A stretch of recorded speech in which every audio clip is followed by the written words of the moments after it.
Hey guys, welcome back. It's time for the weekly update where I talk just a little bit about how the school week has went and any tweaks or changes that I've made.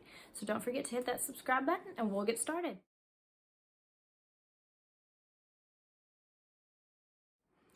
Okay, so this week has been pretty good overall. There was no days that just me and the kids were completely worn out after school or anything like that. It's been a good week. Even though it's been a good week, there is always going to be one or two subjects at any given day that is making it a little bit more of a struggle and more of a struggle to get through. Most of that is just because they are in 5th and 3rd grade. They're learning new concepts, especially in math. They're learning new concepts. A bump with a couple of subjects doesn't mean it was a bad day. It's that we've had a good day. We've had a great week overall. But there is certain days where maybe one or two concepts was more of a struggle to get through. But we pushed through it. We did what we needed to do and we understood it and we moved on from it. Now, the tweak that I did make was with a reward system, so to speak. Now, the boys are in 3rd and 5th grade, so they're kind of in middle to upper elementary at this age.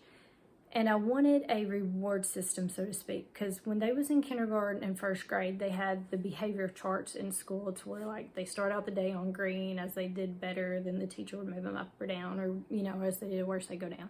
And every so often, if they reached certain goals, they would get to get in a treasure box.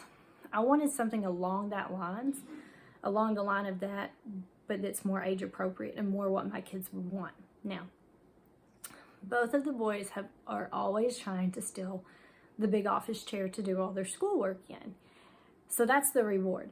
If they can complete the task that I give them within the given time, then that is the reward for that day. The given task that they have to complete, it doesn't vary from day to day. Right now it stays the same.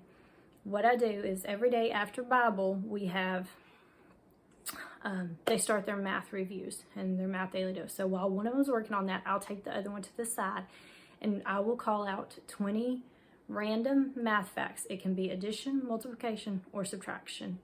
And they have to get all 20 correct in less than a minute. And then they are able to sit in the office chair all that one school day. Now, when I say it like that, it kind of sounds like an easier task because it's like, oh, well, that's easy. I can do that. Let's go.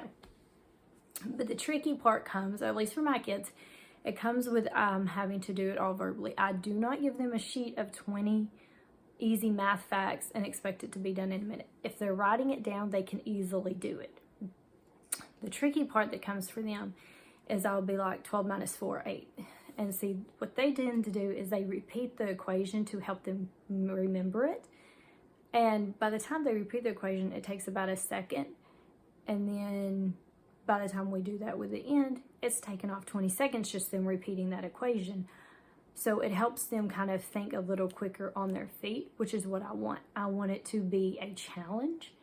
I don't want it to be so hard that it's discouraging. And I feel like this is a good balance right now because, yes, the boys have been doing addition and subtraction since they were, the beginning of school. They know those facts, able to know those facts really quick to kind of help be more proficient in it. I just want them to be proficient in the basic facts. Now, right now, the 3rd grader, he does not know all. He knows up through the 11s on the multiplication table right now.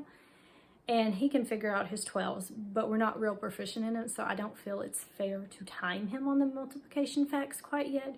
So right now, I'm trying to stick more with just the basic addition and subtraction. And it's also a good refresher for my 5th grader. It's a good refresher to make him think quickly on his feet.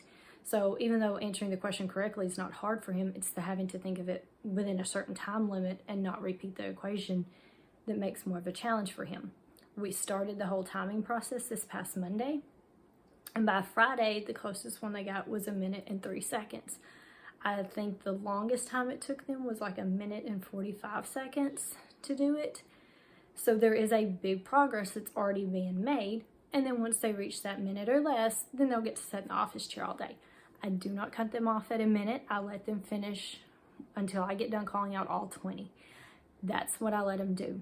So that way they can see their final time and they know how much time they need to cut off to meet that goal to get that reward.